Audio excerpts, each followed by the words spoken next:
Welcome to another episode of Out of the Blank podcast. I have a guest where we just probably talk for 45 minutes before this recording. Caroline, how are you doing again? Good, thank you. And you? I'm doing okay. I'm glad we had a really engaging talk. I feel like I know you a lot now, so now I can hit you with the hard hitting stuff. What do you want to talk about? Like, what's on your mind, or what drives you? What drives me? I'll tell you what drives me. The study of ancient pagan religion, and comparing it with contemporary pagan religion. That's what drives me. What's the difference between the two? Oh, it's a big difference. Well, do you know, it depends if you have any, do you know anything about modern paganism? I know that someone in my family has a piece of wood over our door and there's red paint on it. And I guess that's supposed to mean the firstborn child's blood that's in the pagan religion or something like that. I don't know what kind of writing is it? That sounds like it's literally just a piece of wood and there's just red paint splatter on it. And my cousin, he studies like philosophy and stuff, walks up to the door and he goes, "That's supposed to be like when they splattered the firstborn whatever kid's blood on the thing." Yeah, that's Jewish. That's Hebrew. Oh, so that's God. Not really. Yeah. So that's daubing the I think it's at Passover. Anyway, I'm not an expert on contemporary Judaism. So contemporary paganism is an attempt to, I guess, oh my God, look, the topic is so complicated. It's really hard to sort of do an overall. From what I heard about it and from what I know, everything you see on TV, which like we said before, probably does not anything like that. Pagan just sounds like creepy ritualistic type stuff. Like that just sound, which I mean, I get it because I've talked to Freemasons and there's regular Freemasons. And then there's like the creepy spell, like the weird, they call it the unusual Freemasons. And I'm like, I get it. I would love to be able to say rituals and do these types of things if it means I'm going to get like win the lottery or something. I'm 100% down to do that type of stuff. But I think people look at it like cult type stuff when they hear the word pagan. Well, see, because to me, I'm just so used to it. The idea that people would still not know everything about it is kind of astonishing to me, because to me, it's just in my face nonstop. Because I've just been involved in it's not, let me just clear up. It's not it's not sinister or weird or negative. It's actually pretty vanilla, actually. It's really about sort of trying to do what originally was thought to be authentic ancient pagan religions that were to get you close to nature. But we now realize that contemporary paganism doesn't look anything like ancient paganism. Contemporary paganism really derives from the late 19th century magical revival in Britain. So groups like the Hermetic Order of the Golden Dawn. So contemporary paganism is a lot more magical, at least in ritual format. And that's why I actually started to study ancient paganism, because I wanted to compare the two and see what the differences were and what the similarities were. But speaking of Freemasonry, I mean, Freemasonry is really interesting. I considered you look like you're you look like you're just stunned. I went to visit. So mostly Freemasonry doesn't accept women, but there is this thing called co-masonry which accepts women, and I went to visit them quite a few years ago because I thought, oh yeah, I want to be a co-mason. And it was, so I had to go out on we have a thing called a tram. Do you know what a tram is? Yeah, like a train kind of type thing. Some people would have never heard of a tram. I'm pretty educated. I've talked to a couple of people. No. But I mean, like, some people would not have them in their cities and they would just be like, what the hell is that? Anyway, don't worry about that. So I had to go out on the tram to this old lady's house, and I thought I was just visiting her to talk about it, but I was actually being vetted because she had two other co-mason ladies there. So they were vetting me to see if I was acceptable to join the Masons, the co-Masons. And I said it wasn't creepy, but now I'm going to tell you a weird bit. So this old lady, she's probably dead by now, but oh God. Hey? I said, oh God, you said she's probably dead by now. Yeah, because she was old, really old, because she was old. So she could be the one that lives to be 126. Sure, she might not be dead. Okay, but we were sitting in her lounge room and there was some biscuits and stuff, and she was wearing these green slacks, and I just happened, pants, and I just happened to notice. I don't know if even though we both speak English, we use different words, and you might have never heard of them. Anyway, so she had these slacks on. Oh god, that was funny. Right? I'm sorry. Just assume I know what you're talking about. I probably do. I'll ask a question if I don't. Okay. So she had these green slacks on, and I noticed that on the slacks there was like a little maggot, like a little worm, and I just went, ooh, and I went, should I say, you got a maggot on your leg, or should I just say nothing? And the other ladies, they didn't really notice. And I thought, I'm just not going to say anything about this maggot. And and then on the way out, back out of her house, the way I came in and out was through the kitchen. And we're going back through the kitchen, and I just happened to look up to the ceiling, and it was just covered in these dingle-dangly, what I thought were maggots. And I went, oh my God. And I thought, oh my God, they don't know they're there because they haven't looked up. It's like an episode of Hoarders. And so all the way home on the tram, I was going, oh my God, have I got maggots in my hair? Because I didn't know if they'd dropped on my head. And when I got home, I said to someone, I said, oh my God, there were like maggots on the ceiling. I said, do you think they were trying to test me in a sort of an underworld thematic sort of scenario? And the person goes, no, they're just really dirty. And I said, were testing you. Well, I think what happened was, and so they weren't maggots really, they were weevils, weevils that get into flour. Yeah. Oh God. So they were weevils, but they were just all over the whole ceiling. And I think what happened was some weevils had got into her flour, and they'd just gone crazy on the ceiling, and no one had looked up to see them. And I just went, oh my God. But that wasn't the reason I didn't join. The reason I didn't join was because you had to wear white clothes. So when you join the co-masons, they wear white. And I'm like, what, even white shoes? And I'm like, but I never wear white. I'm a black wearing person. And I thought, I can't get a whole lot of white clothes, and I'm not getting white shoes. Despite my jacket that I'm wearing that's white, I will never wear white pants. They're like, what happens if you have that one day you have a stomach ache and you have an accident? That's terrible. You're in a bad situation. Never wear white pants. Well, if you're a woman and you think you might be pregnant, sorry, I'm just going into some physical things now. That's kind of the show.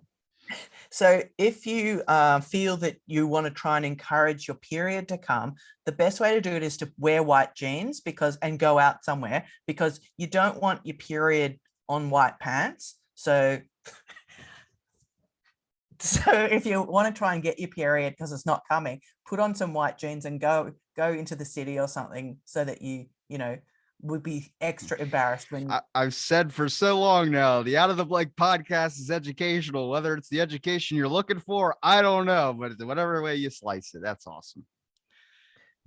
Yeah, so that's two little stories there. Back to the pagan thing. What is okay? So is it better or is it worse than what it is now? Like, but back in the day, like I'm a fan of the funny, like I wouldn't say I hope I don't start a cult ever. I don't like.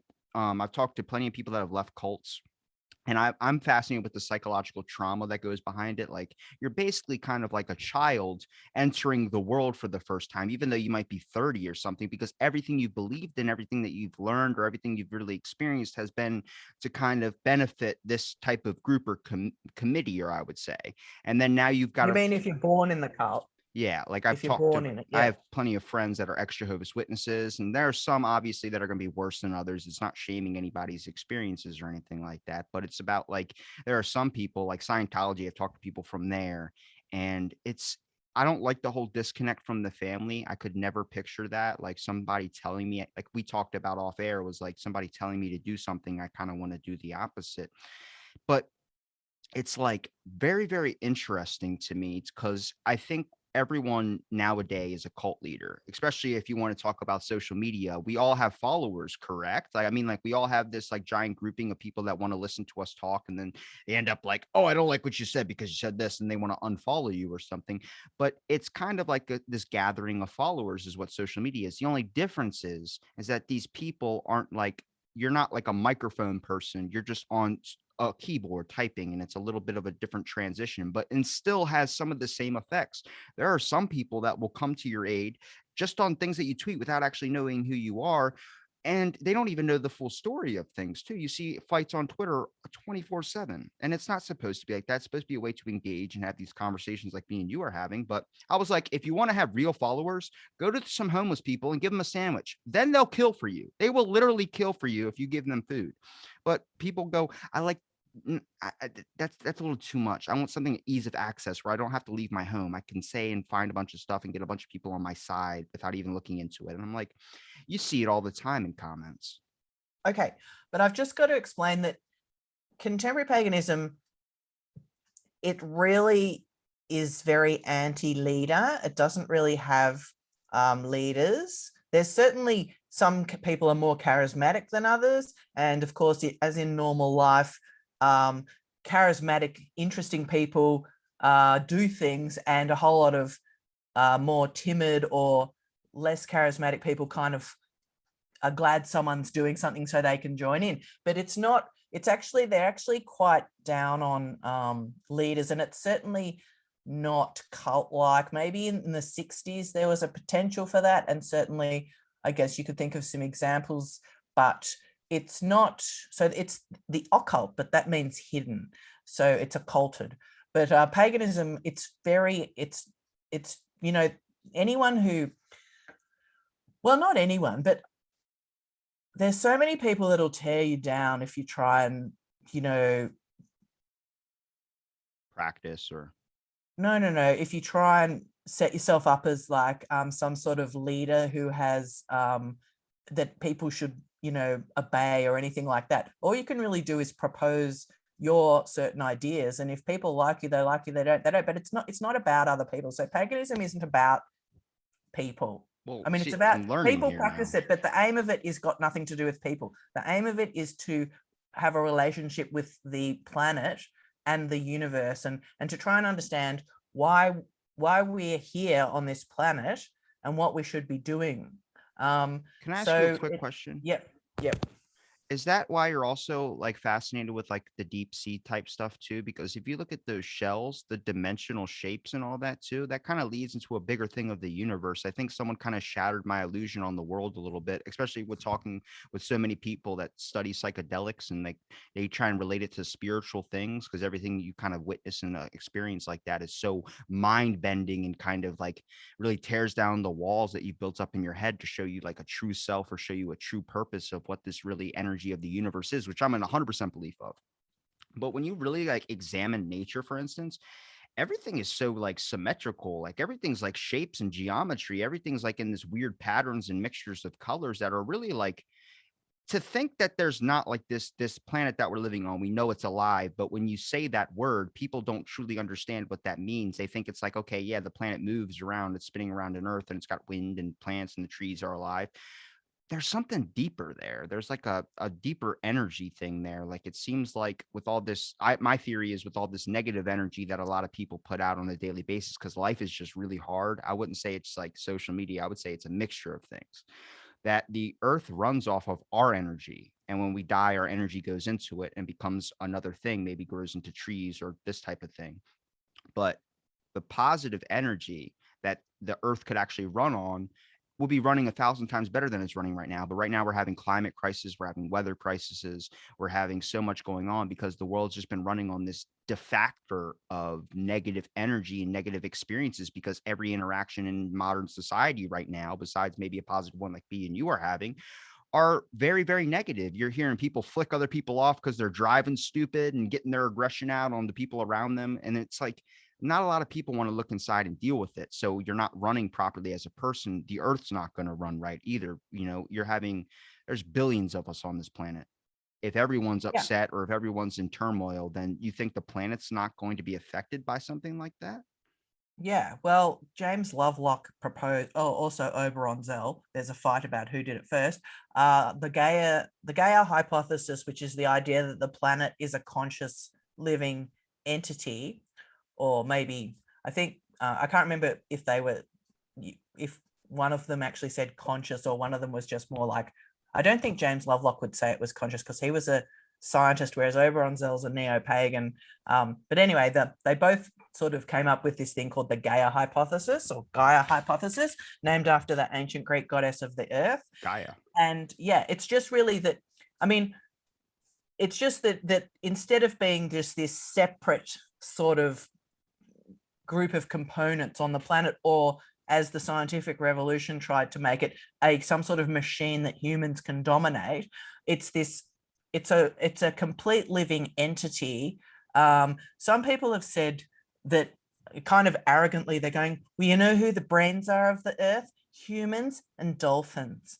It's like, well, I think that's a little bit arrogant, because humans are not the most important creature. They just happen to be the most prevalent. And some people would say humans are a virus, and that's why we've got this virus, because the earth's trying to get rid of us. It's tried to get rid of us with earthquakes, with cyclones, with floods, and now it's trying the virus, and it's going, when are they going to get the hint?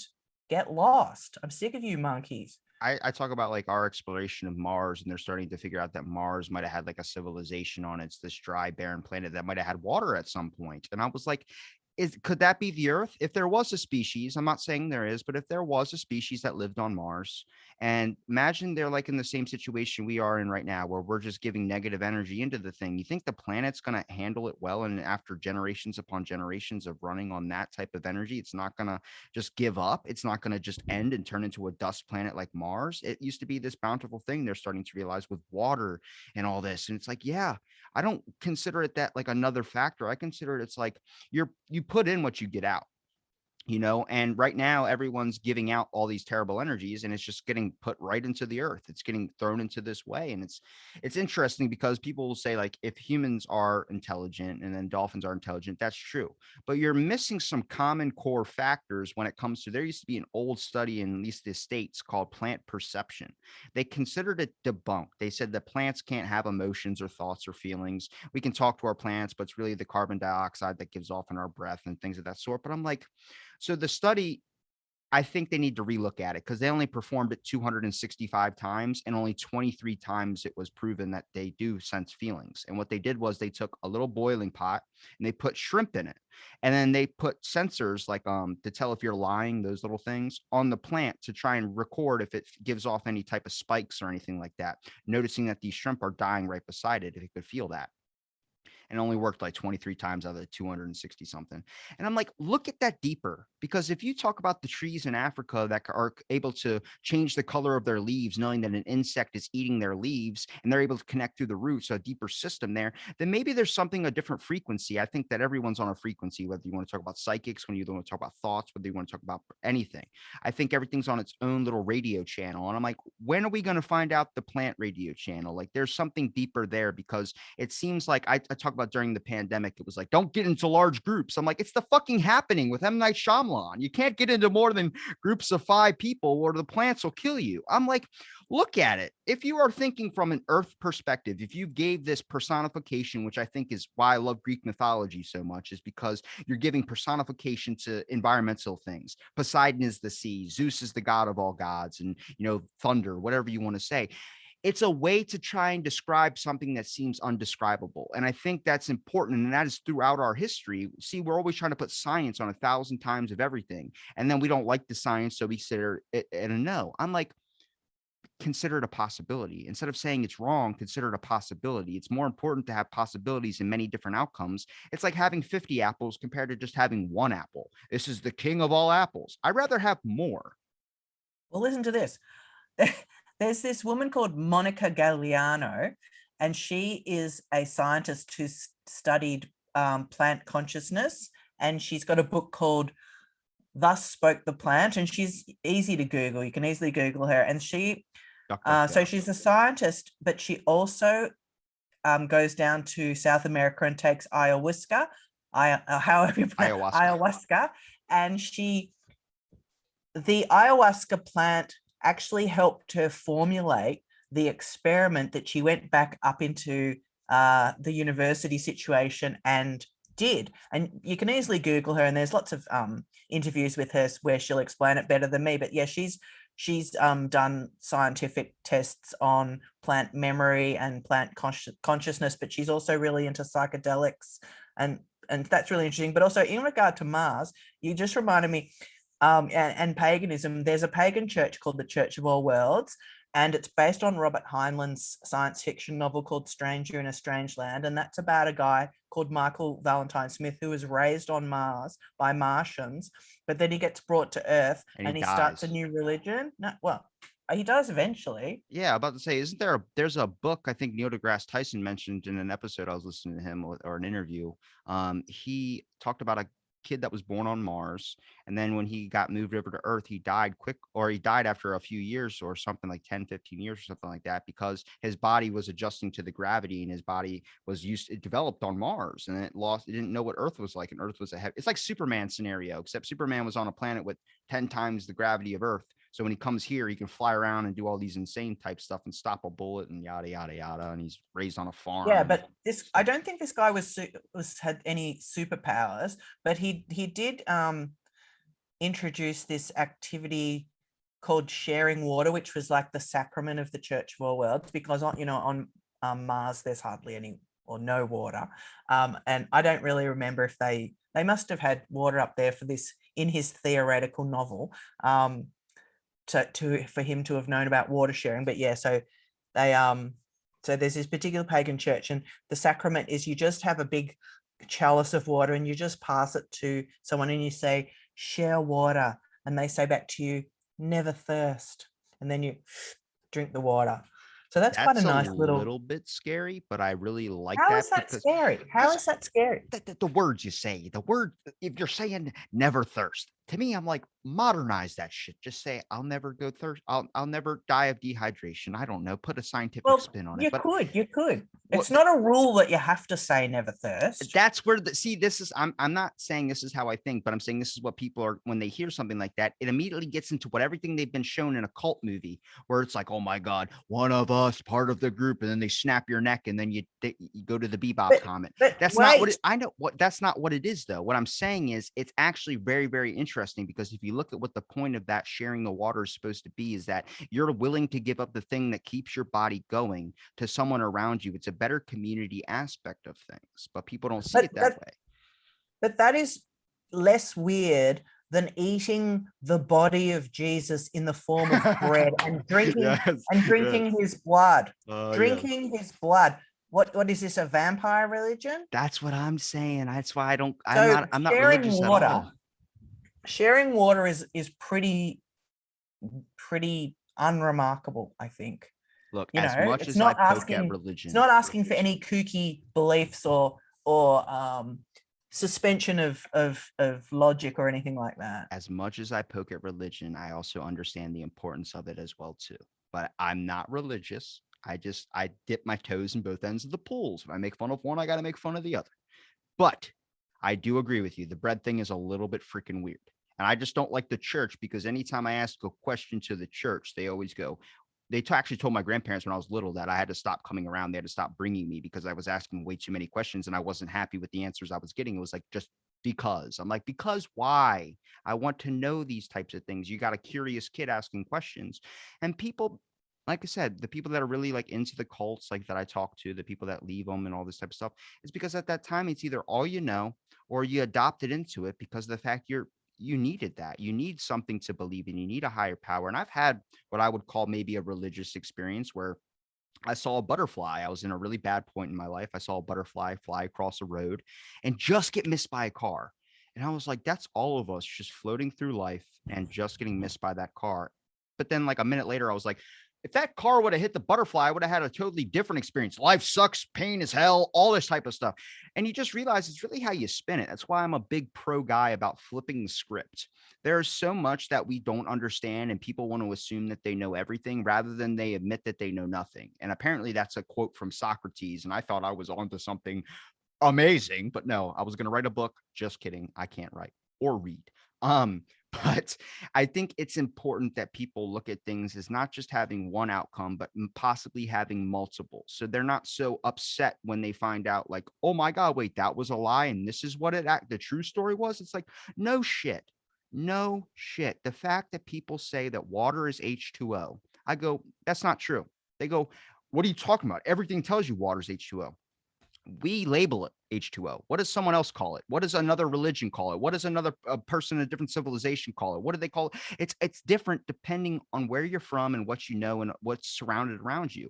The people that surround themselves in groups, for instance, pagan religions or whatever types of religions or groups you want to talk about, even bowling night, it's because you bond and you connect with these people and you're sharing the same thoughts and ideas. But it's also important to dip outside of that pool too, because you, much like I have probably in or come across on Twitter or any type of social media platform, you come across these niche groups and they don't want anybody in because they're afraid of letting one person in, because it's just like how I invited you on this podcast. You could have looked at this like, what does this person want from me? Do they want to question me, interrogate me? And it's very, very nerve wracking. But then you realize I'm not an asshole. Well, in the connection ways, I'm more of an asshole when it comes to somebody telling me what to do, and then I'm an asshole. But when it comes to literally just wanting to have a conversation, it's very, very hard for people to break out of that comfort zone. But then once you do, sometimes it's not all bad. And I want people to understand that. I think that's very important. You know, a lot of people want to stay inside their groups, and everything that their group talks about is all that they know. And I mean, only reason I know that that's not true is because of the fact I've talked to so many people and I've heard so many different perspectives and so many sides where I'm like, I'm no smarter than anybody. But you can find, whether you just break out of that little pool, that little connection, that little group you're in, you'll find that there's a lot more and a lot of interesting thoughts and perspectives out there where you can't really rule as one thing being the definitive answer. There's so much Yeah. out there.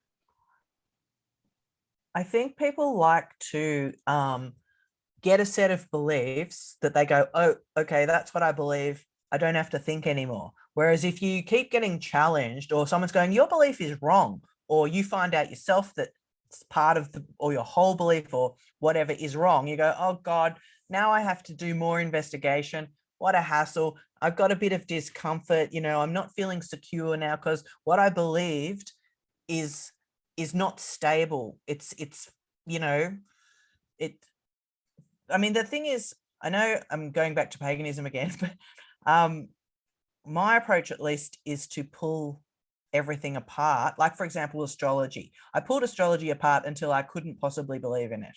Because, you know, it has so many problems. but on the other hand, then you can go, okay, astrology's got a whole lot of problems, which means that it can't possibly work. It's just ridiculous. But then you go, but then as a system, historically, it's quite nice. It's quite attractive. And it is a good way to talk about people to their face under the guise of their star sign. So it I'm a does have its uses. Capricorn. Even me too. But when they tell me I'm a Capricorn with the sun rising in a peak of this, I'm like, all right, stop. That's too much for my brain to handle. I just like that I'm a goat fish thing. That's pretty cool. Yeah, I'm a Capricorn as well. We're connected on a level. Wait, They're you said you they're the picked, greatest signs. you said you pick something, you pick things apart. Have you picked me apart? No, not yet. Okay. No, We'll get you're there. just like, well, I'm going, Josh, I wonder what's behind that curtain. It's my ice. Actually, this is a window. I don't know if it's the mic might have picked it up, but it's raining really hard, like No, super hard can't now. hear it. It's getting faster and harder too. And I'm like, oh my God, watch a tree branch go right through my window and hit me in the head. That's what I think a lot of times. But I'm also trying to have a conversation about paganism as well too. So just Now, ignore that one thought. do you want me to show you anything? Do you have pagan stuff? Yeah. Is there things that what okay, hold on, before you do that, what is considered pagan things? Because one person told me that's a Freemason thing, and I'm like, it's a fucking it's a soda. What do you mean it's a Freemason thing? I'm like, that's what the Freemasons use. I'm like, people, what? I'm not what? Well, I could show you, like, you know, a cauldron or a broom or things like that. Now, do But they I have mean to this? go, Do they mean the same things though, like they did back in the day, or they have a new adopted meanings for a newer time? well, the thing is, you can't go back. We can't pretend we haven't had 2,000 years of Christianity. We can't pretend we're not modern. So we can't pretend we haven't had 100 years of psychoanalysis. So of course they've accumulated meanings, for example, say from psychoanalysis, because so I guess well, things do change through history, but yeah. Well, what do they mean Yeah, now is what I'm kind of hinting at. Yeah, they've been reinterpreted. Yeah. I mean, still in light of history though, so you might say, okay, you've got a witch's broom. So is that for flying? And you go, well, it's more like flying really happens in the astral body. So in here rather than out here, either through visualization or, some people take hallucinogenic drugs or use flying ointment, which is a hallucinogenic potion that's applied to the exterior of the body and things like that. So a lot of the art, a lot of artworks depicting witches and things show them flying on brooms, but I'm yet to see someone actually do that. Would an interesting maybe thought be the fact that maybe we misinterpreted a lot of what these old things used to be, and they actually mean what we're kind of coming up to now? Like if you look at witches flying on a broom, possibly that could be a thing. I'm not saying it's not. I don't know. Maybe they have discovered magic back then. Magic is old and seems like we've lost it and adopted technology for it. But if you look at the concept of what you're talking about with astral projection, maybe that's just their description of it. Maybe that's something that what they were really trying to leave as a message, but that's what it felt like to them. And we kind of understand it as something a little bit different. Because that's astral projection is a contemporary explanation, and the information we have about witches comes from tortured witches who would say anything. So it tends to be texts from the witch trials, from people writing down what tortured people being tortured to admit to being witches said. So we can't believe a lot of that because they were tortured, and they'll say anything to stop the torture. Shout out to my past guest Lainey, who told me all about the Salem witch trial. That's so, to me, I didn't even they tell you what you read in textbooks, and this is another good example of why what you think might not be 100%, you don't understand all the factors. And that's I didn't even understand so many people that were lying and snitching on people that maybe they had an argument with their neighborhood. They wanted their house or they wanted a better lawn so they could move. And they would just tell them hey, this person's a witch, and that person would just be burned or drowned. And I'm like, well, you don't even realize yeah, it's 100% true. People will say things when they're in a moment like that. I talk about, people say I can keep a secret. Me as a person, I can keep a secret pretty well, but you got to let me know it's a secret. You can't just tell me a bunch of information and be like, I didn't want you to say that. It's you didn't tell me not to say it. You're, you're right. Too. But because I like if it's used in a conversation, I consider it a valuable information to talk about, or at least be able to kind of understand a little bit too. But when we talk about being tortured, for instance, I can't handle that. If someone starts ripping out my fingernails or doing anything you see on TV where they're quiet and holding it still, I will fucking spout off anything. I will tell you the earth is flat. I don't give a shit. And that's just because of the fact is I can't, you got to understand with the Salem witch trials, people were saying as much as they possibly could. And we were writing this stuff down back then because at that time we thought it was 100% factual. And then all these people start looking at religion or start looking at these things and start going, well, back then they believed this and we know that not to be true. It's well, you got to understand the perspective of the people that were writing that shit down. My one thing I wish would have never happened is the Great Fire of Alexandria, where they burned the library. What was locked in that? And I believe probably some of it's in the Vatican because they got a shit ton in their basement. And I'm I actually at one point was trying to figure out how to be able to go and tour it and be able to see it.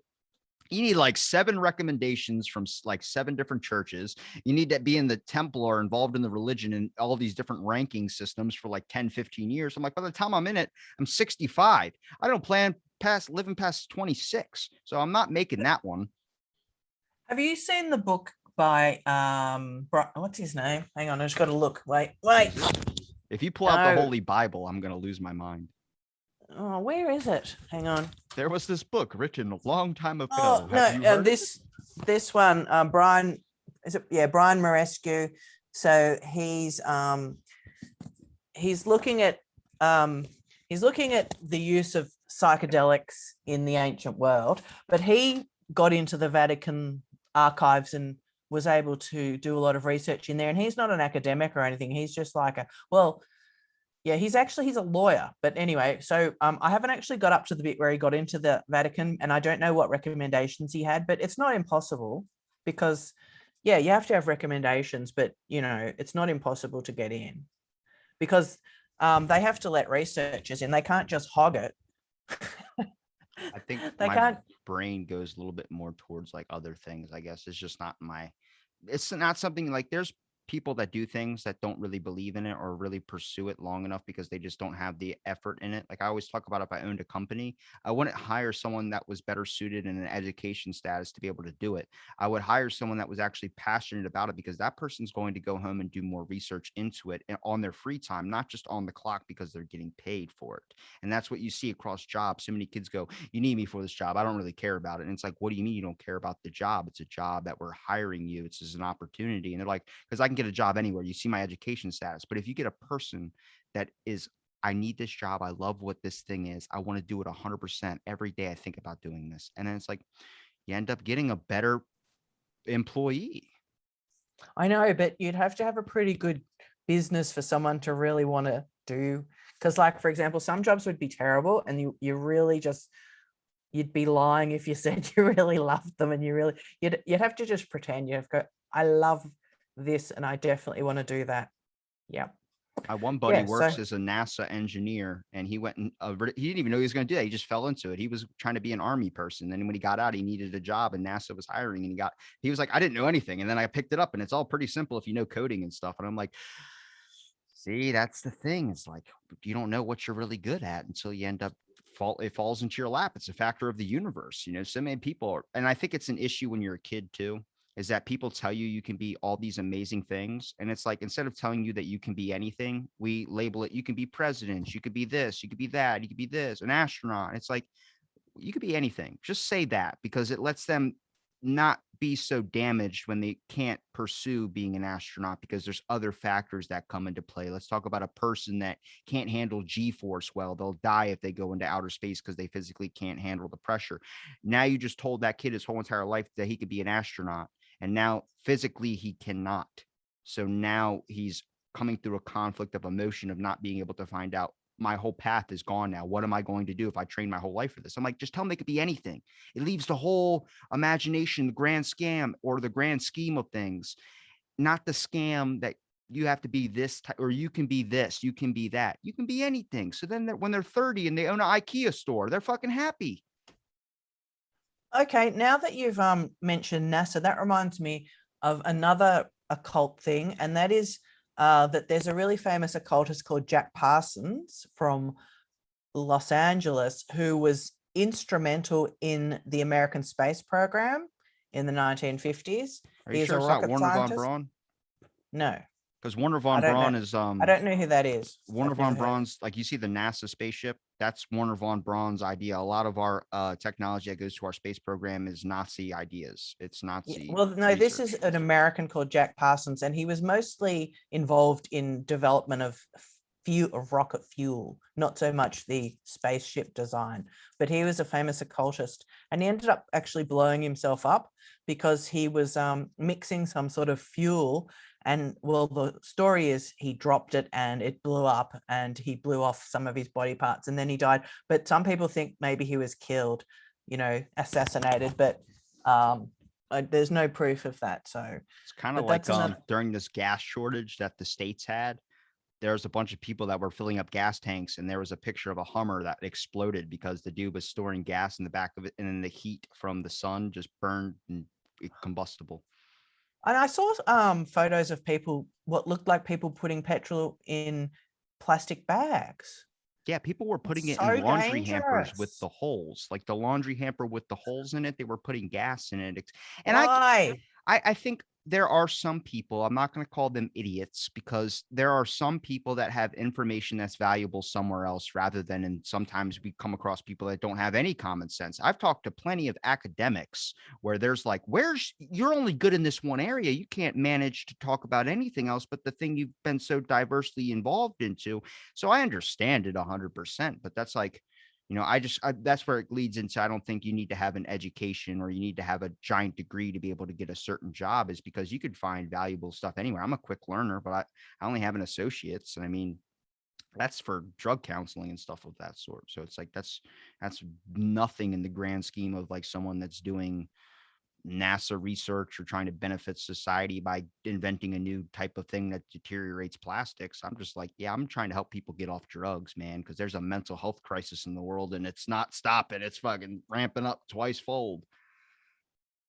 Yeah, so a lot of academics seriously only have can only talk about their own one thing. But that's a lot of people, but some people only have one talent, like, you know, someone like, you know, someone who's a really good guitarist. It's like, good, okay, you can play the guitar, but can you do anything else? No, you can't. I can So whistle. yeah. Yeah, some people, but people like that, because if you have because it's like branding. Like, so if you're known as the super great guitar player, if you're known as the super expert on, I don't know, the Renaissance or something, people like it. But whereas if you have a lot of interest, people are like, I don't understand you, you're confusing. What you is it? just What is it you that just you do? explained my algorithm guy. I don't I have over like 80,000 90,000 plays, but I have no sponsors, and there are people with lower shows like 10,000 plays. I'm not comparing, I'm just saying that they have sponsors, and it's because I asked Anchor, or my app that uploads to Spotify and everything, and I emailed them. I was like, you guys said you're going to match me with a sponsor. It's been 2 years and I have no sponsor. And they're just like, I don't know. We don't know how to narrow down your show. We've listened to some episodes, but you're all over the map. And I'm like, I'm glad. I'm glad, because now you're getting an insight into my brain. I consider that if you are just researching into one thing, if that's what you want to do, go do it. But that's not me. I'm interested in so much shit. I can't even. I'd rather have my show sporadic, where he's talking to priests, and then he's talking to ex-religious people, and he's talking to blacksmiths, and he's talking to bow makers and wood makers and cloggers and all this. And I'm like, the only person I haven't had on is a mime, but that's about it. But can't you just organize like your own sponsorship somehow? I'm I don't creating a really know clothing anything. brand. I don't really know anything about. Hey, I'm creating a clothing brand. I have some good shirt ideas, and just past guests that I've met that are like artists, like comic book makers and things of that sort. I'm just like, you know, they were. I consider myself a friend with every single one of my guests, just because I don't talk with you like on a daily basis. But if you need to message me or talk to me about anything, if you're going through hard times, I open up that invitation for anyone. I just post and ghost on my social media. I'm just a poster, and then I go away, and I don't want to be on it for the rest of the day, because it becomes a little bit too much after a while. I mean, it's yeah, a toxic yeah. place. So yeah, so the need to really just pump and do publicity is quite exhausting. It's exhausting. Like now I'm going to do some publicity now. So for example, a friend of mine has got this, and of course it's about paganism. So my friend Helen Browning has made this film on Australian pagans, and she just put out the trailer for public consumption today. And so I was posting the hell out of it all over Facebook and Twitter. And by the end of the day, I am sick of looking at it. I'm like, no, I'm not sick of her film, but it's got a picture of me on the above the, you know, the link. And I'm just like, I am sick of the sight of that image, you know, because in the morning you're like, yeah, publicity. I love publicity. I love to just zip everything all over the internet and just flood it. And then like 8 hours later, you're just like, oh, I'm so sick. I'm bored. What can I do now? I'm sick of that. But yeah, it's exhausting. Like when you're talking about merchandise and sponsors and all that, I'm just getting sort of, and my son makes videos and he puts them up on YouTube, and he's always very anxious that people look at him really fast, because apparently that does something good for his ratings or for YouTube, or I have no idea. But it's just so tiring, this sort of, you know, it's really a competition, because there's so many people out there just being exhibitionists. Like, you know, look at Instagram. It's just people going, hey, I'm a model. I'm so beautiful. And do you want to buy my product? It's Here's a exhausting. picture of my ass. It's exhausting. It's exhausting. It's exhausting. It just gives me a headache. You know, it's just this big competition. Look at me, look at me, look at me. Not that I'm saying you're doing that, but the fact that you kind of, you know, would need, I guess you need sponsorship, because you like, you know, who doesn't need that? I But don't care at this point, don't but you find it exhausting, sort of this whole thing? it does get a little bit there. I think I've talked to I think the main thing that's exhausting is just trying to get guests, because like I mentioned before, it's very, very hard to think that a person's actually genuinely wanting to have a chat rather than look at like, what did I post that this person wants? You know, a lot of people aren't really willing to come onto something because they might be scared that it might lead into like a political talk or something they don't want to talk about. And I'm like, I get it, because I'd be the same exact way. I get a little bit iffy when someone goes, I'd really love to get you on my show. And I'm like, come on my show first, because I need to know who you are as a person. I need to have an authentic, genuine chat with you. I've come off as like a conspiracy nut probably thousands of times through this chat, but I don't think it's all that. I'm trying my best to have fun and get this learning thing going. And I've started way more podcasts of my friends, help them grow. And they've surpassed me, whether they're doing a specific true crime show or something like that. And they always go, you know, I had a past guest. His name's Marv. He's got a show that's like an interview show. And I was like, Yeah. do you like that? And he goes, no, man. He goes, I honestly, it's very hard for me to want to do an episode because it just feels like an interview. When you were on, it was a conversation. I'm like, then make it more of a conversation. Nobody's like nobody's controlling it. Nobody, there's no radio where radio's telling you have to do millions of things. It's your thing. Turn it whatever you want to turn into. Like, you can get new guests, you can get past guests, you can just chat, and then you control the flow of things. But people feel like, well, my audience is listening to this and this is what they're looking for. It's like, yeah, but if you continue doing it, then the new people that come across you are just going to want that. Build the audience. Like for me, my listeners or people that listen or to your episode or are friends of yours, or my listeners are people that generally want to hear where my brain goes and want to hear what my guest has to say or whatever this. But it's not reliant on just getting famous people on. And I've just had this happen yesterday. Had a past episode. A dude took salvia. He's a famous comedian, Steve Cantwell. 10 years in a salvia trip, but it was only 45 seconds in reality. He went into like a whole where his brain was creating this whole like coma like scenario where he worked at an apple orchard for 4 years and he got a raise. He upgraded his cable in the fucking salvia trip. It's nuts. That's why I loved hearing the psychedelic experiences. But someone commented and was like, I found this show through another show, and I actually know what show they're talking about. I actually had 2 of them on here. And he goes, the host is a great conversationalist. He goes, it actually makes it more entertaining. And I'm like, because I'm not doing it with specific lines up of questions. It's like when you do anything in your life, you can plan it 100%, but is it really going to work out 100% to what your plan is? Something's going to happen. The universe is going to throw something at you. You're going to wake up with a headache and be like, all right, I got to cancel recordings. It's like that with anything. If you just come to it, play it by ear, generally just have a chat, you're going to find out you're going to have a lot more to talk about than what you think. Sorry, I ranted. Oh no, I had something to say, but I forgot what it was. And that's something. the show. Oh no, that was just about podcasting or any interview that involves a video or people doing, having a YouTube channel and doing whatever. It's like everyone can have their own TV now. Like once upon a time, before this, you would not you, but everyone didn't just have their own little TV shows. To get on TV, it was hard. Yeah. And now TV is just terrible because it's just rubbish. But well, everything it's really, like comedians, like if you want to talk about the Colbert Report or anything that really gets played on Comedy Central, when comes to these like political comedy news shows, they're saying real political shit, but they realize that nobody wants to watch the news anymore. They want to turn to something else, and that's when the comedy stuff goes into where it gets still funneled, like because news is all biased as shit. CNN will say this and Fox will say this, and then they're all sided to that same thing or whatever their viewpoint is, or whoever owns the station. Much like with Australia, for instance.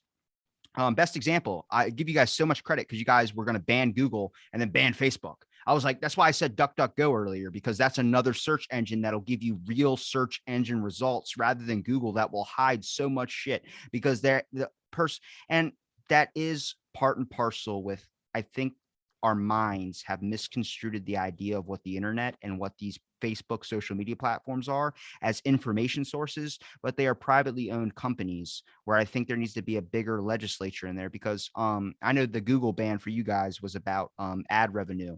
A lot of the money that was getting funded for advertisements weren't supporting local businesses or businesses in your area. They were going to something bigger. They were going to higher. Is this for Google?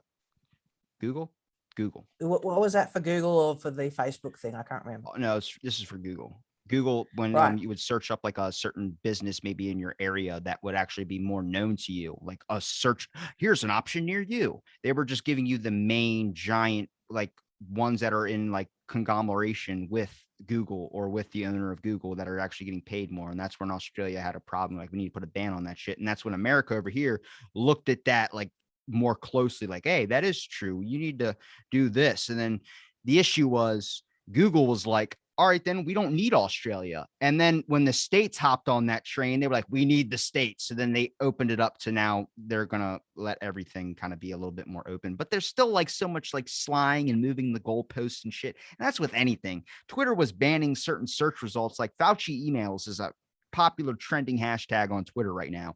I don't expect it to be up much longer because it shows how this whole pandemic shit's a lie. And they're not going to want that out there. Nobody wants, even though it's a Freedom of Information Act, but it's nuts. The world's kind of crooked. So do you think the pandemic was made in a lab?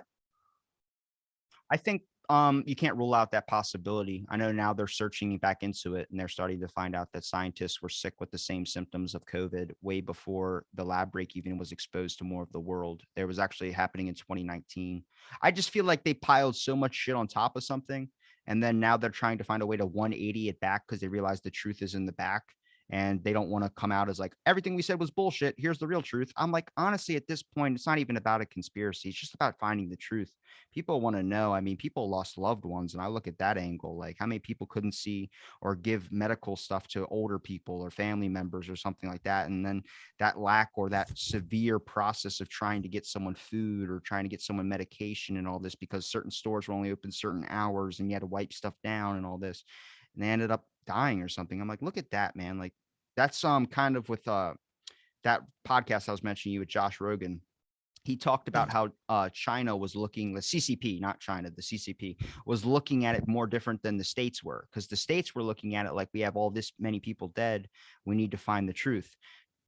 The CCP was looking at it like, that's 3 million something bodies, and each one of those bodies has a lawyer. That's how they were looking at it. So it was like, oh shit, now we're going to be in real trouble if we just found out we lied to all these people. And I'm like, is that wrong? I'm not going to say it's right, but I'm not going to say it's wrong. You got to leave it open to interpretation.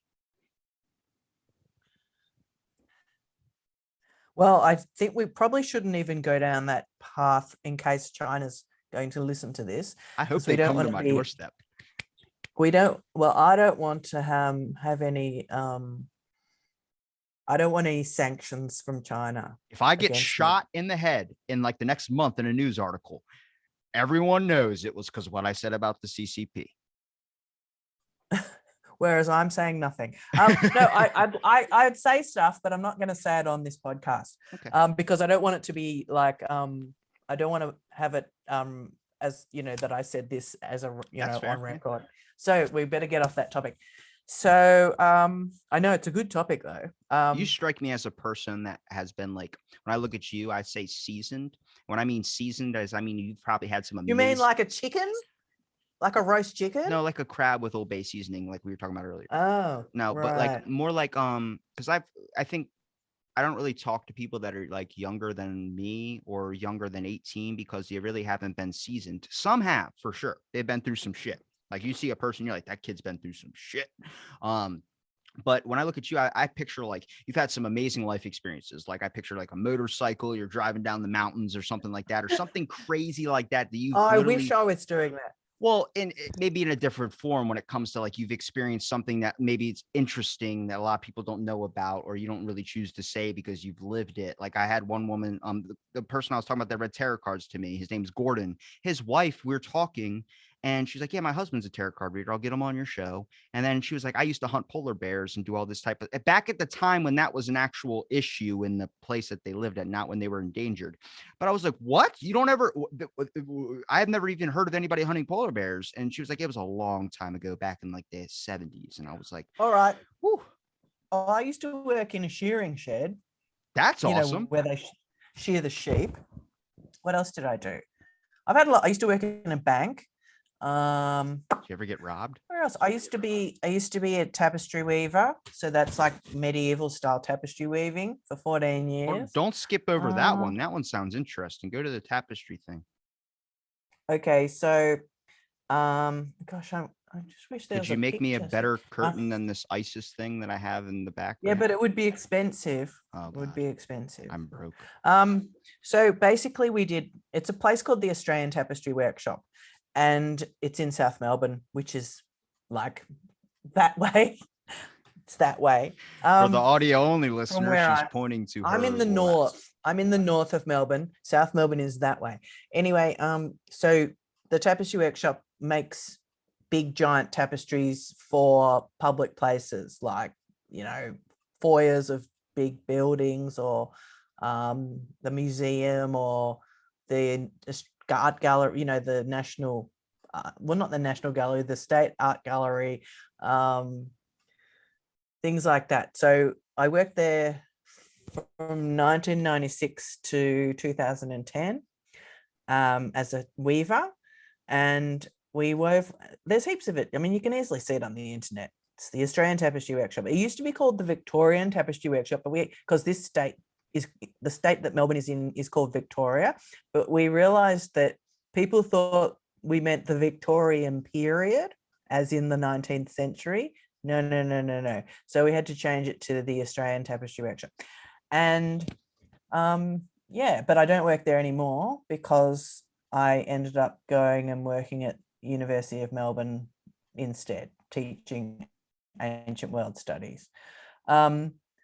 So tapestry weaving's good, except, so it's good because you get to see lots of art. Like the thing I like best about it was actually reading all the art magazines on our breaks. But yeah, so we got to see lots of art, make art. We had to go to lots of exhibitions and things, meet lots of artists.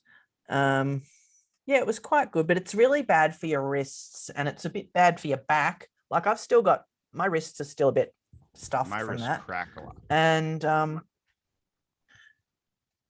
yeah, mine don't actually crack, but they, Did the mic pick it up? I think so. I hope I don't look like a liar. That would be terrible. Do it again. I don't think I can. It only cracks like fresh in the mornings. Oh. I don't know. I just look like Anyway, an so idiot on yeah, the so that's YouTube video, though. basically, yeah, so basically I used to be a professional crafts person, but now I'm a archaeologist. That's awesome. But also a tarot reader. What, you're a tarot reader? Yeah, I work at a place called Muses of Mystery in the city. Oh, it's right in the name. Well, actually, primarily I started working there doing workshops, teaching people different forms of magical ritual, not because, you know, you seem to think it's a cult, but it's not.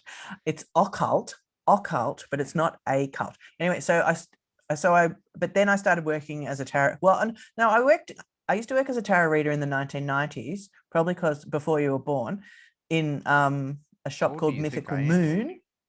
I have, well, you're under 26. Oh yeah, that's right. I did say that. Damn. Yeah. Okay. I don't know. And also I'm really bad at maths. So if you're trying to make me do backwards maths about when you're born, I'm like, I can't. It's too hard. I'm like, I guess like 20, what is this? 2021, like minus 21 equals 2000. I think I'm a Capricorn. And I guess then we're into the 90s after that, I suppose. Anyway, that's one of the problems with me being an archaeologist, because I'm bad at numbers. You know, we have to look at chronology, and I'm always going, what's that, 1650 BC, and then that's 1490, and I have to have a chart in front of me because I just can't remember all those numbers of all the dates. I have a question for you. Yeah. Are your tarot? Could you read my tarot? Not right now because I'm too tired. Okay, that's fine. We'll have you back on. Is that okay? Would you come back on the show? Yeah, I have to do it properly. I have to kind of be quite awake, because now it's like 9 o'clock here at night, and that might sound like nothing to you, but I've already had a whole day of like I'm in doing a million things. bed at So like 10 a.m. So I mean, I don't know. Well, I also work a late job, so now, how do you stop getting woken up in the day? If you sleep in the day? I see my sleep is only a couple hours. I'm a bit of an insomniac, so I function off like maybe an hour or so every couple of days. That's not good for you. You've got to have 8 hours sleep. Did I not say 26 earlier? That's all I'm trying to say. 26 is the end goal. Anything past that is just seems like pain and misery. No. No, but life is a big fat pain in the ass effort, but you have to just go till the end. That's true. See what happens. Ride it till the brakes come off. Yeah. Because 26 is like so young. It's just like Depends. so. I seem like I'm pretty mature for my age, so I'm like Yep. aged. Yeah, but not like, I'm not talking about your brain, but I'm talking about your body at 26 is really young and, still very, very taut, and it's in a good shape, and you've got to make the most of it. I feel like a used car. Like when I get out of bed, my knees pop like when you're popping a nice thing of the Pillsbury dough out of the container, like the giant. That's my legs in the morning. Gordon said, the tarot card reader, he goes, your leg's going to give out. Be careful and watch. He said November, so I still got a couple months. Right. I hope I was as much as you were expecting this show to be. I actually didn't really have a clue about what it was going to be about. Yes. So you didn't look at an episode? Yeah, I did. Oh. I looked at like a few, but I still didn't really know what it was about. That's the point of the show. I'm glad 800 episodes in, I'm still keeping that mentality. Is it 800? Yeah, I'm at. I can't say because then I'll let you know when this episode's going to post. Nope. We're in the 800s. I think we're a little bit past 810. Oh, right. Well, that's a lot. That's like 800 something conversations. I like it because I get to meet awesome people like you that tell me they were making tapestries, and then we just go from there. And you also somehow you fell into archaeology, where I'm like, that's a big shift, but I like it because it's like you have your hand in different cookie jars. Like you didn't like the oatmeal raisin, so you went to the chocolate chip cookie. Yes, but that's because I went into archaeology because I came from a pagan background within paganism, but I wanted to see what scholars of ancient religion at universities who were not pagans, what they could tell me about paganism, so I could compare it with what actual pagans had told me, so I could see the difference. So that's how I got into archaeology. Because we're having to look at the ancient world and ancient religion. That's archaeology. Wow.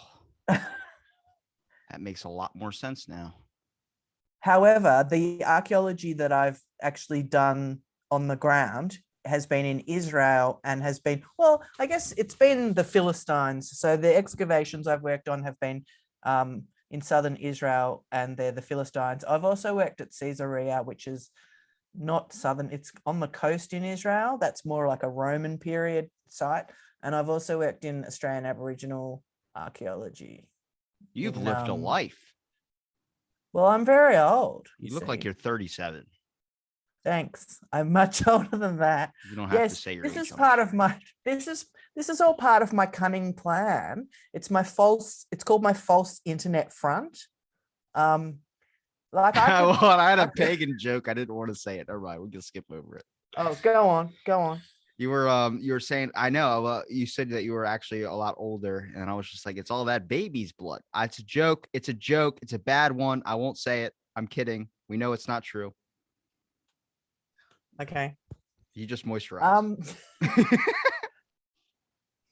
But once you've had a baby, you realize how cute and squashy they are.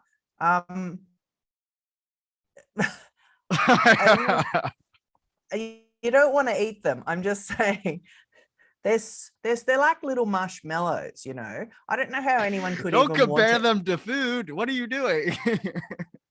I don't know how anyone would even want to but again, that sort of thing is is bad publicity that the Christians have invented about pagans. You know All what's that stuff bad is publicity? Christian. Bad Let me just tell you, publicity. it's Christian misdirection, because who has been proven in the courts to have molested children? The Christians. Who has Catholics. not been proven in the courts? Pagans and Satanists. No evidence. The evidence is in the Christian ball court. And so they're slagging us off all these centuries. That's just trying to, deflect attention from their own crimes, because they're the criminals. It's not just Catholics. There's not, wasn't there was some denomination in that was found out in America that they weren't Catholics, but yeah, it's a lot of it is Catholics. Yeah. I just But it's love not how just Catholics. people were so surprised that this was all happening, even though there was a stereotypical thing that the church and all this. There was the known joke, like, it sounds like a priest in a. There was that joke through TV, like from the 70s. It's like you didn't think that was riddled with truth at any point. People are like, I didn't know it was all this stuff. What was shocking to me was that when we saw Bohemian Grove, do you know what that is? What is it? Bohemian Grove? No. I suggest you Google that, but a quick synapse of what it is: a bunch of heads of state, Congress members, people in our government that were dressed up in robes, sacrificing a statue or a little wood strawman in front of the giant statue Moloch, the owl god. I don't know if you know who Moloch is. Oh yeah, I think I've seen a picture of that. That's I don't know what fucking the hell- nuts.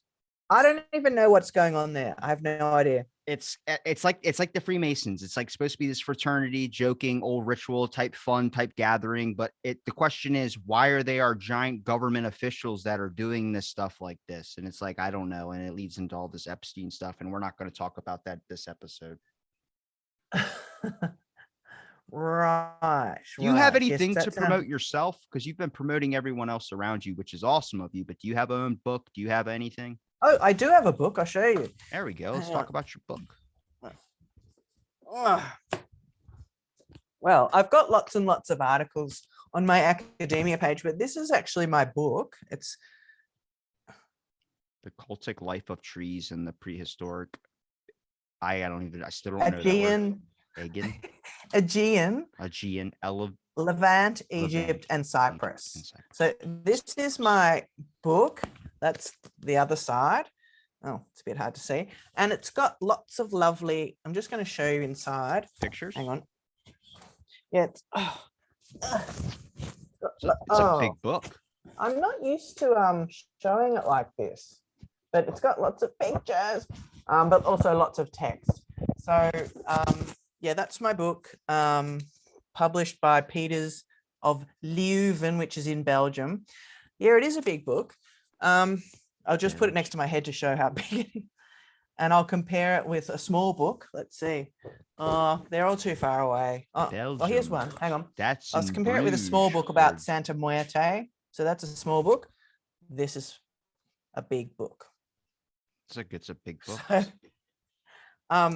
So it's about basically, hang on, let me just try and find a picture. Okay. See, I'm not half bad at this podcast thing, aren't I? Okay, so it's about, see that picture there? So that woman, it's not a coin, it's a seal, which is a stone seal. So hang on, I'll try and find. I bet you I have a quarter in my pocket that looks exactly like that, except there's a giant president on it.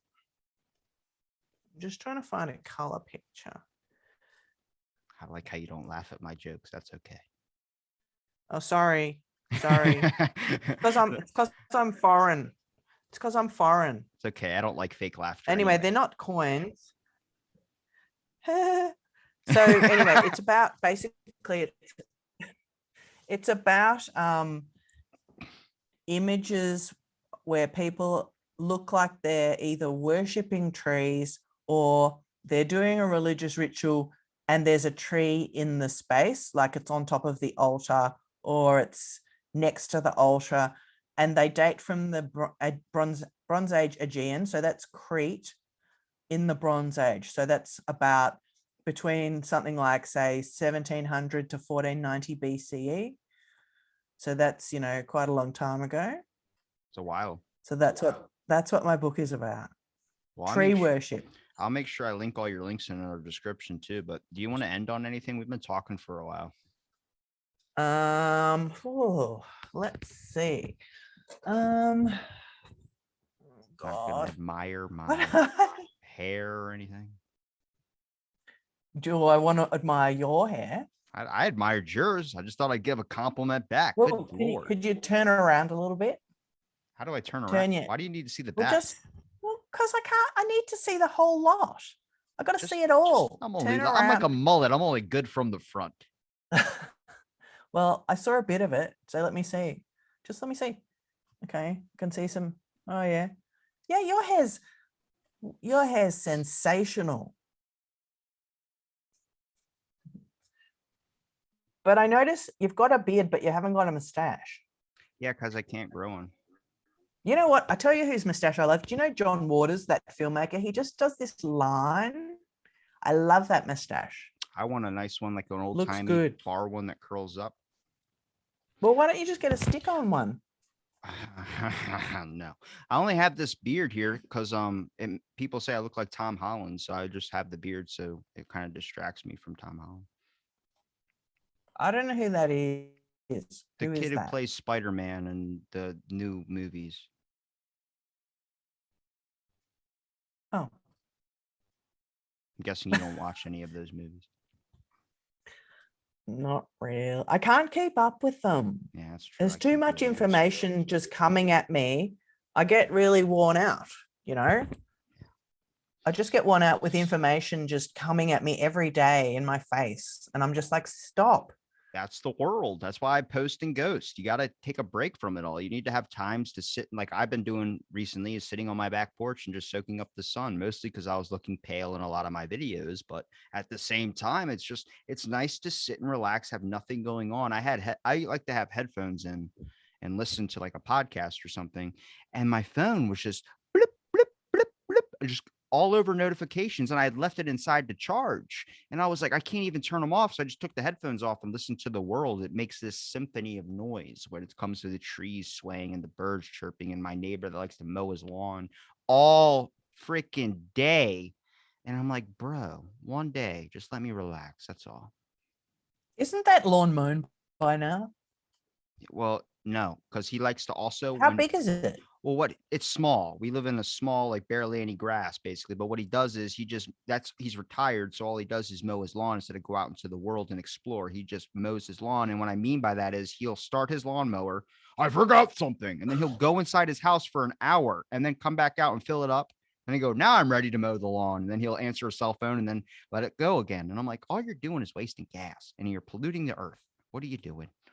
Doesn't he turn it off when he goes inside? No. You know what you should do? You should go and steal it. When he goes inside, just go and steal it and just get rid of it. I've turned it off for him a couple of times because, hey, I was coming back out to use it. I was like, you're in your house for 45 minutes. Like you were, I'm pretty sure you were eating because you have mustard on the tip of your lip right here.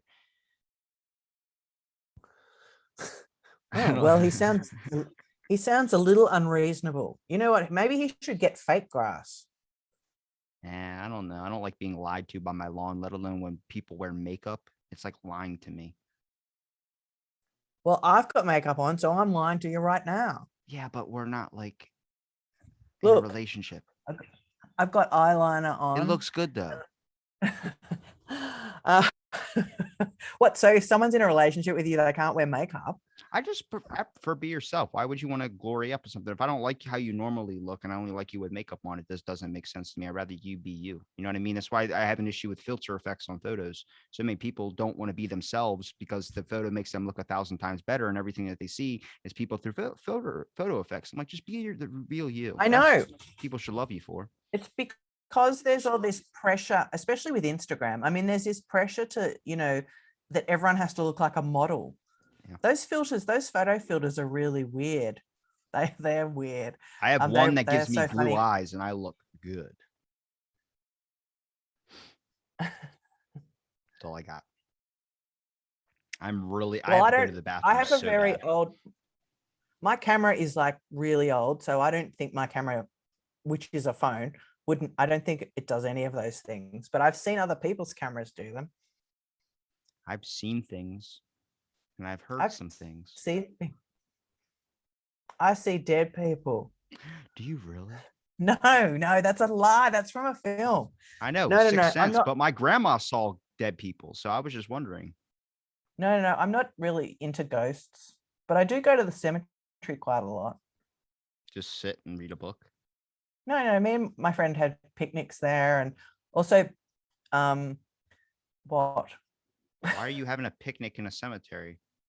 Because it's nice. It's It's because nice being these around dead people. What are you talking? No. These cemeteries were designed as parks, but Okay, that makes more sense. so people used to go and have picnics in cemeteries, and the cemeteries are designed as parks. But over the years, like 100 years later, it started to seem really weird to go to a cemetery, and it still does. Like people, like if we're having a picnic in a cemetery, and because a lot of people walk their dogs in there, they often think we're doing something really weird, which we're not.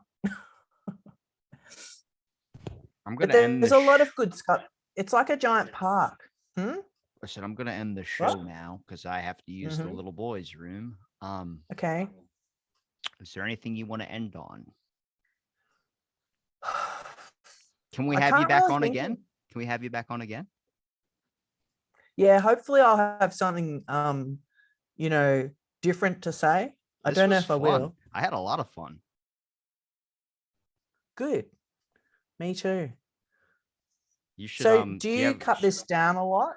no, it's Do gonna you cut it probably down? Or... it's probably gonna go up just like how it is. So people are gonna hear me say I have to go to the bathroom and all. I like the naturalness of it. It's nice that when you hear something that's edited, it just becomes this long like program thing. And I'm like, I want it to be as real as it is. If you hear someone sneeze, you hear someone burp, you hear a dog bark in the back, I just acknowledge it happened. I don't just gloss over it or ignore it. I want to talk about it. Like some kid, I was talking to him, his roommate was doing dishes. I was like, who the hell's doing dishes? Like, I want to, you gotta, it's real. Too much of the world's fake. Let's just be a little authentic and you'll get a little bit more out of it. I don't know. I'm ready to eat a sausage biscuit that's downstairs. What is a sausage biscuit? Just a biscuit with a piece of sausage in the middle of it, with probably some egg I'll put on top of that. See, that sounds like that could go in bread, but not a biscuit, but whatever. You're crazy if you think I'm introducing Christ, his skin, or his flesh into my breakfast. That's disgusting. I'm not eating people. Oh, is it breakfast? Yeah, well, I mean, it's breakfast time. It's 7:30 a.m. here. I know, but haven't you just come back from work? Who's breakfast for dinner? What's the issue? What are you? Don't pick apart me. What are you doing? Well, I just thought, aren't you going to go to bed soon? Well, I'm not having a yogurt before I go to bed. I want some food. I want some good food. So it's dinner. So it's tea. We call it tea here. No, What? I'm sorry. I don't do tea. Are you going to have your tea? Are you going to have your tea now? I'm gonna have my dinner / breakfast for dinner. Are you going to have your nutrition now? Okay, I'm gonna end this podcast. Thank you for joining Right. me. Thanks for listening, people out there. I'm going to link all of her books, all of her stuff into the description so you'll be able to find it. And I'm pretty sure we're going to have her on again if she feels like coming back, but she keeps eye rolling me. So I'm guessing no. Oh, sorry. That's just my normal. I'm always doing that. Yeah, that's just right. my normal look. Well, Eye rolling and also the board look like this. You look fantastic. Thanks. That's You're welcome. Sweet of you. It's when you give back the compliment. Thank you.